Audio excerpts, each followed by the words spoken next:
if I told you addiction, poverty, chaos, crazy navigation of a career equals amazing change agent CEO?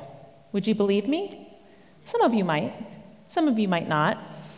But that's why I'm here today.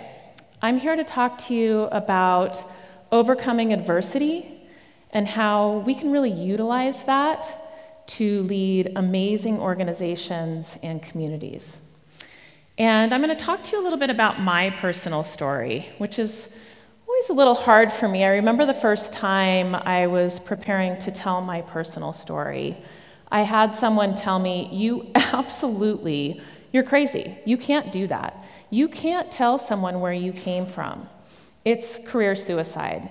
If you do that, no one will ever hire you to be a CEO or anything for that matter. And I thought about it, and it really hit me because with everything that I had been through, I truly believed that that's why I was where I was. And I felt compelled to share it because I don't think society, and especially business, really values the journey.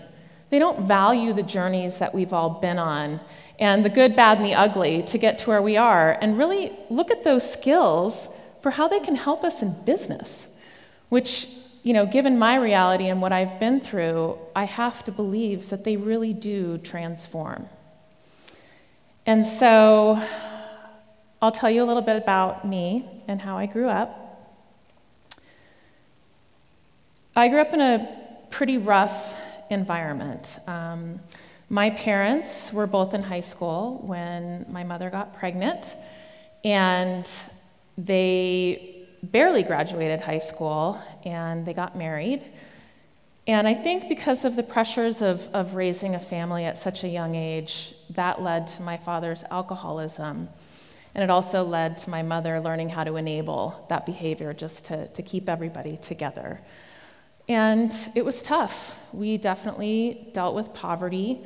There were times when our power got shut off and the phone was shut off, and there was lots of yelling and chaos. And for those of you in the audience that understand what it's like to grow up in that sort of dynamic, you never really quite feel safe.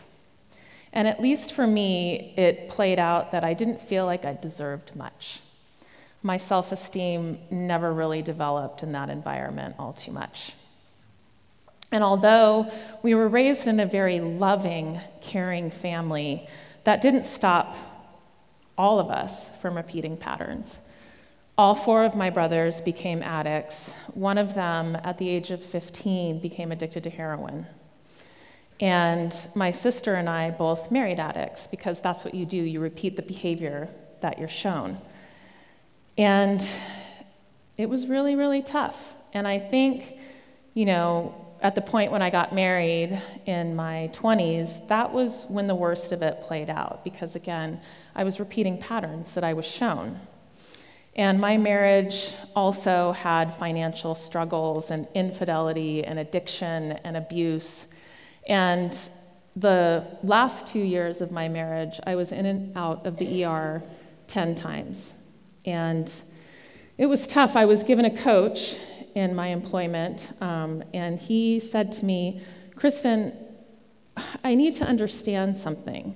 Are you going to wait until you get a disease or die or both before you create change? And what's it going to take here? Because I really don't understand." And I remember my heart just sinking and being so paralyzed with fear of the unknown and change, and it was so horrible. I couldn't see the rewards on the other side of it.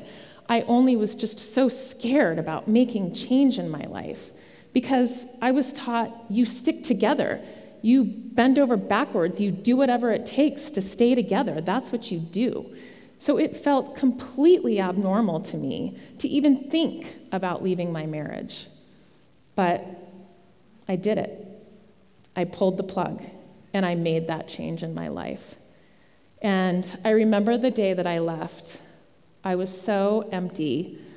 I was sitting on the floor of an empty apartment, and I just felt alone, and I really didn't know who I was anymore, right? And so I remember my son coming up to me, and I didn't realize how much time had passed that day, and he had asked me for dinner. And I just looked at him and I thought, how am I going to muster up the energy to go anywhere to get him dinner? And I thank God for him every day because I had a greater purpose than myself for change. And I learned something that day. I learned that when you stop pointing fingers at everybody else and you point the finger at yourself, that's when change happens. You're the only one that can create it, right? Because despite all the chaos around me, I wanted so desperately for my dad to quit drinking and for my brother to stop using heroin. He had been presented at the ER 6 times, nearly pronounced dead. I so badly wanted him to change. I wanted my mom to stop her enabling behavior, giving my brothers keys, money, whatever it took to facilitate their addiction. I couldn't make that change for them. But what I could do was create an environment where I could change. And I quickly realized how to navigate that change, right? What I could do in order to do that. And so here I am. I changed.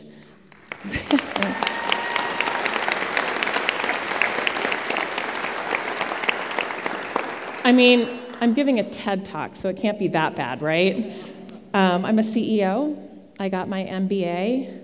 I have an amazing son who's in the audience who I'm so proud of. So I think I'm doing pretty good. Thanks. And my siblings, my amazing sister is also here. She's doing great. She had the courage to also leave her marriage.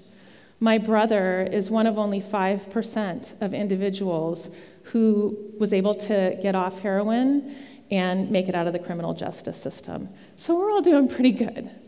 Pretty good. And so I tell you this story, not because I think that you should go out in a job interview. I mean, can you imagine if somebody asked me in a job interview, well, tell me about yourself. Well, my father was an addict and my siblings were a wreck and blah, blah, blah. No.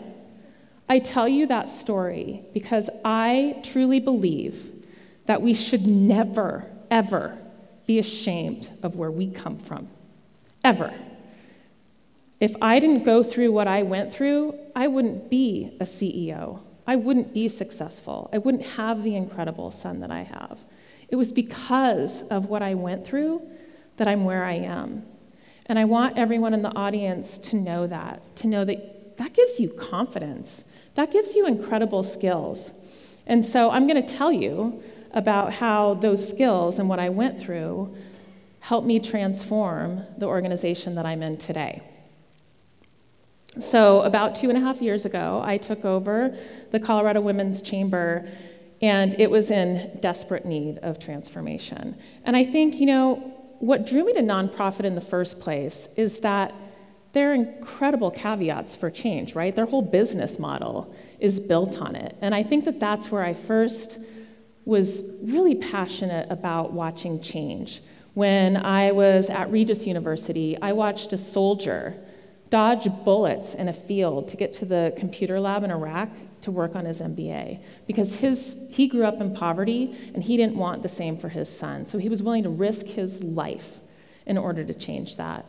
I witnessed a woman get off meth, get out of the prison system, get her kids back, get a job, and then dedicate her entire life to doing the same for others.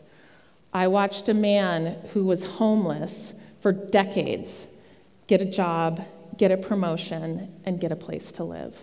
These are not easy changes to make, and they are certainly, from my perspective, much harder than the one that I made. And that's when I was hooked. I thought, wow, look what these people are doing. This is just addictive. I love it.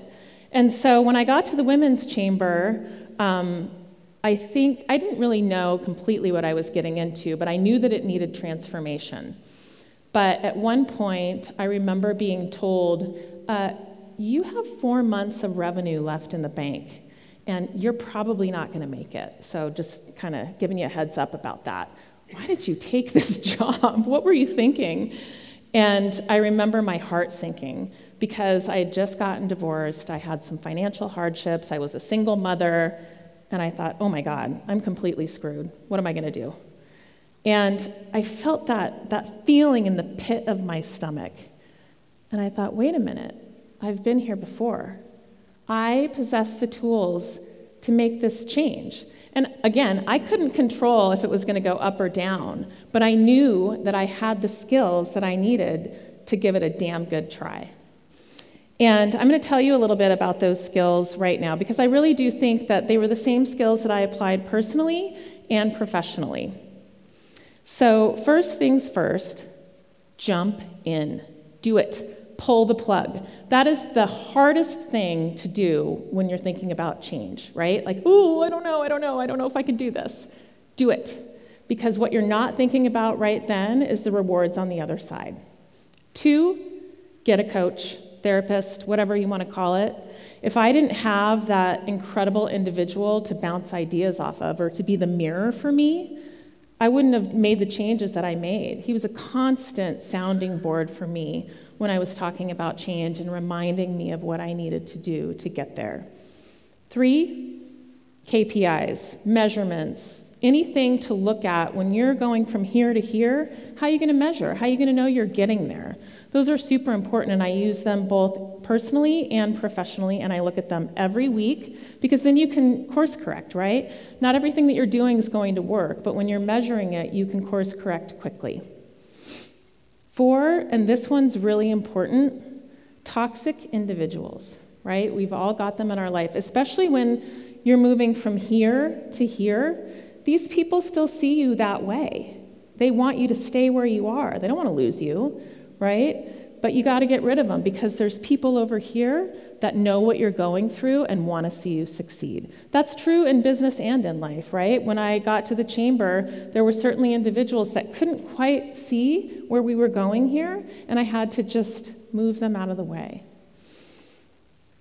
And the 5th one, and I can't stress this enough, is develop your tribe. Develop your tribe. There are people here that wanted so much to see me succeed, so much so that sometimes I couldn't see it myself and they saw it for me. And I had spent years developing that tribe. I wouldn't have turned around this organization without it. When I think about the individuals that I had on speed dial when I was turning the organization around, who just picked up the phone at any time of day, on vacation, wherever, to help me get to where I was going, I get a little watershed moment. And so that's how simple it is. But I'll tell you the results. We grew 39% in 1 year. And I have heard from others that that really doesn't happen. You don't come out of 4 months of revenue and grow 39%. And here we are today. We're on the path to success. We're doing incredible work in the advancement of women in business, and we're creating change in the organization. So I did it. I created change again. Thanks. And so again, I'm telling you this story because I want society, and especially business, to value an individual's journey. It's so important. I mean, look at what I just went through and how I used that to turn an organization around. I think that we don't often enough appreciate, or when you think about it, of, oh, I have this crazy background, I want to stuff it down. No, let's value it. Let's value it. Let's not look at that any longer as a liability, but an asset to an organization, and not be ashamed to tell it. And I have to say, I've been thinking a lot about how I want to apply these change agent skills, and I've been thinking about how, for-profits could really benefit from learning this style of what I've seen work in nonprofits. And I've been told, oh, isn't that sweet work that you're doing at a nonprofit? But those skills don't really apply over here on the for-profit side. And I have to say, based on my experience, I absolutely disagree. And I'm going to jump in and I'm going to create change in that environment because I've done it before. Thank you.